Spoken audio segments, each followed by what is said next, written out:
Bismillahirrahmanirrahim. Assalamu alaikum guys. Hope you all are fine. I am Zohra Mariam and a very warm welcome to all of you in my YouTube channel Knowledge Seekers. Students, जैसा कि आप लोग जानते हो कि हम लोग tenses के बारे में डिटेल से स्टडी कर रहे हैं, तो आज का जो टॉपिक है वो है फ्यूचर परफेक्ट। प्रीवियसली मैंने आपको बताया प्रेजेंट के सारी टेंसेस के बारे में, फिर पास्ट के टेंसेस के बारे में, देन फ्यूचर का।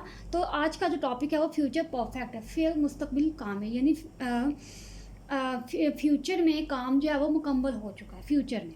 ठीक है, इसकी जो पहचान करने का तरीका क्या होगा? चुका होगा, चुके होंगे। ठीक हो गया जी, चुका होगा और चुके होंगे, इसकी पहचान करने का तरीका। अब इसकी पहचान को आपने याद रखना है और इसका फार्मूला की तरफ हम चलते हैं। फार्मूला क्या होगा? Subject shall have, will have.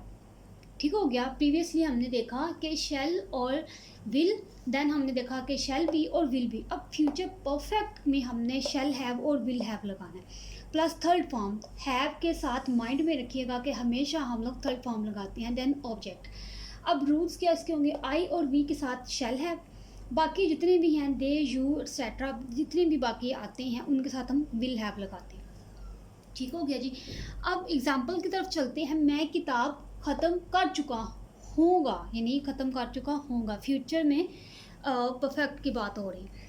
I shall have, ठीक है, आई के साथ हमने शैल हैव लगाना था। Finished the book, I shall have finished the book, मैं किताब ख़त्म कर चुका होगा। वो स्कूल जा चुका होगा। He will have gone to school, have के बाद थर्ड फॉर्म, तो गो की थर्ड फॉर्म गॉन होती है।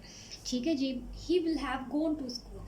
अब यहाँ पर एक और भी कंफ्यूजन है, वो मैं आपको क्लियर करती जाऊँ कि कुछ ऐसी भी फ्यूचर परफेक्ट में ऐसी भी सेंटेंसेस हैं जो कि दो पार्ट होते हैं जिनके, जैसे अब सूरज तुलू होने से पहले वो रवाना हो चुका होगा। दो पार्ट हैं। ये फर्स्ट वाला पार्ट हम करते हैं, इसको ट्रांसलेट हम करते हैं प्रेजेंट इंडेफिनेट में।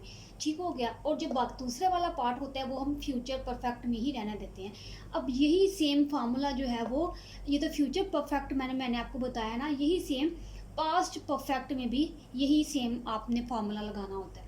ठीक है, उसमें भी जब ये दो पार्ट्स आते हैं तो लास्ट वाला जो पार्ट है उसमें हम पास्ट परफेक्ट में इसको ट्रांसलेट करते हैं और फर्स्ट वाले को हम प्रेजेंट इंडेफिनिट में ही ट्रांसलेट करते हैं। ठीक है, फ्यूचर जो ये तो फ्यूचर का था तो हमने फ्यूचर परफेक्ट में इसको ट्रांसलेट किया, सेकंड वाला जो पार्ट है। अगर यही वाला पार्ट आपको आता है पास्ट परफेक्ट में, तो आपने सेकंड वाले पार्ट को पास्ट परफेक्ट में ट्रांसलेट करना होगा। ठीक हो गया जी। अब इसको देखें, इसका जो सेकंड वाला पार्ट है ना वो हम पहले ट्रांसलेट करते हैं और जो फर्स्ट वाला पार्ट है वो बाद में ट्रांसलेट होता है। ये हमेशा ऐसे ही होता है, माइंड में रखिएगा। ही विल हैव डिपार्टेड, रवाना होना, जाना, कहीं भी जाना, departed before the sun rises. अब सन राइजेस, राइज के साथ हमने एस लगाया। एस और ई एस का एडिशन किस में करते हैं? इंडेफिनेट में। प्रेजेंट इंडेफिनेट का जो टेंस है उसमें हम एस और ई एस का एडिशन जो है वो हम करते हैं। तो द सन राइजेस, सूरज तुलू होने से पहले वो रवाना हो चुका था। ठीक है, इस चीज़ को आपने माइंड में रखना है कि अगर दो पार्ट हमारे पास आ जाते हैं किसी भी टेंस में, तो पहले वाला जो पार्ट है उसको हमने प्रेजेंट इंडेफिनिट में हैंडल करना है और सेकंड वाला पार्ट उसी टेंस में रहेगा। यानी ये फ्यूचर परफेक्ट का है तो फ्यूचर परफेक्ट में रहेगा। अगर यहाँ पे पास्ट परफेक्ट का टेंस होता तो हम पास्ट परफेक्ट में इसको रखते। ठीक हो गया। अब इसी के नेक्स्ट पार्ट अगर मैं बताऊँ आपको, नेगेटिव की तरफ हम चलें तो नेगेटिव सेम फार्मूला, लेकिन हम लोग नॉट को मेंशन करेंगे शैल के बाद। Not, shall not have. ठीक हो गया, will not have, shall not have. अब अगर यहाँ पे आए, I shall not have finished the book, मैं किताब ख़त्म नहीं कर चुका होगा। He will not have gone to school, वो स्कूल नहीं जा चुका होगा। He will not have departed before the sun rises. ठीक हो गया। हमने विल के बाद नॉट लगाना, देन हमने हैव लगाना, सेम फार्मूला, लेकिन सिर्फ नॉट का हमने एडिशन किया, ज़्यादा हमने चेंजेस नहीं किया, सिर्फ नॉट को हमने किया। और नॉट को किधर किया ये भी आपने माइंड में रखना है, शैल नॉट हैव। ठीक हो गया जी। अब आपको उम्मीद है कि समझ आ गई होगी। इसका अब जो नेक्स्ट पार्ट है इंट्रोगेटिव, उसकी तरफ मैं अब चलती हूँ। ओके जी, अब इसका इंट्रोगेटिव पार्ट हम देखते हैं। इसका इंट्रोगेटिव में आपको पता है कि क्वेश्चन किया जाता है हमसे, कोई भी क्वेश्चन, क्यों, क्या, कब, कैसे, इस तरह का हमसे क्वेश्चन किया जाता है। तो इसका फार्मूला क्या होगा? हेल्पिंग वर्ब जो है वो सेंटेंस के स्टार्ट में, विल और शैल स्टार्ट पे आ जाएगा, देन सब्जेक्ट लगाएंगे, देन हम हैव लगाएंगे, ठीक हो गया। देन हम थर्ड फॉर्म ऑफ वर्ब लगाएंगे, देन ऑब्जेक्ट हो गया, ठीक हो गया जी। क्या वो सेहतयाब हो चुका होगा, क्या विल ही हैव रिकवर्ड, क्या वो सेहतयाब हो चुका होगा, रिकवर्ड मीन सेहतयाब होना। क्या सिपाही ने चोर को मौके पर पकड़ लिया होगा, मौके पर means on the spot. Will the policeman have caught the thief on the spot, क्या सिपाही ने चोर को मौके पर पकड़ लिया होगा मीन्स कि ऑन द स्पॉट पकड़ लिया होगा, ठीक हो गया। अब इसी के ऊपर मैं नेगेटिव पार्ट भी आपको देती हूँ ताकि आपको थोड़ा सा आइडिया हो जाए।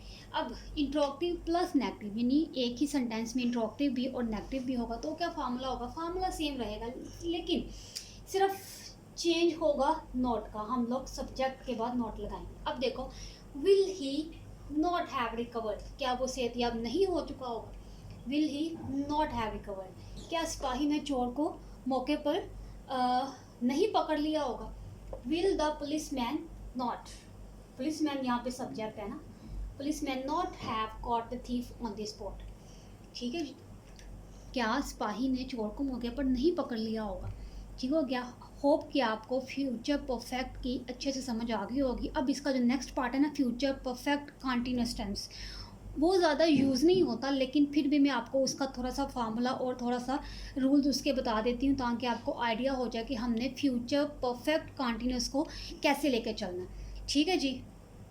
ओके जी, अब आप देखोगे फ्यूचर परफेक्ट कॉन्टिन्यूअस में ये टेंस जो है वो ज़्यादा यूज़ नहीं होता, बहुत कम यूज़ होता है, लेकिन फिर भी मैं आपको एक फॉर्मेट इसका दे देती हूँ ताकि आपको समझ आ जाए कि हमने इसको कैसे हैंडल करना है। इसका क्या होगा, पहचान करने का तरीका वही सेम रहा होगा, रही होगी, और टाइम का जिक्र, ठीक है।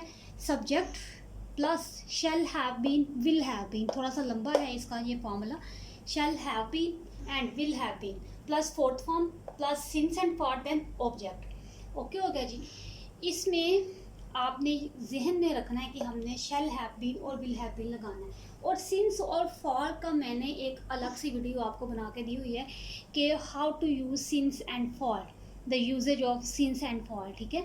वो वीडियो आप ज़रूर देखिएगा, आपको आइडिया हो जाएगा कि हमने सिंस किसके साथ लगाना है और फॉर किसके साथ लगाना है। अब चलते हैं एग्जाम्पल की तरफ। मैं सुबह से अंग्रेज़ी पढ़ा रहा होऊंगा, I shall have been teaching English since morning, ठीक हो गया। मैं सुबह से इंग्लिश पढ़ा रहा हूँगा, ठीक है। ये सिंपल सा स्ट्रेट फॉरवर्ड सा फॉर्मूला है। अगर मैं बोलूँ कि मैं सुबह से अंग्रेज़ी नहीं पढ़ा रहा हूँगा तो क्या होगा, नॉट का जिक्र हम करेंगे, I shall have not been, have के बाद हम नॉट लगाएंगे, I shall have not been teaching since English since morning, ठीक हो गया। क्या क्वेश्चन भी मैंने इसी के ऊपर आपको बता दिया, क्या बच्चे 4 घंटों से शोर मचा रहे होंगे, will the children have been making a noise for 4 hours, 4 घंटों से, ठीक हो गया।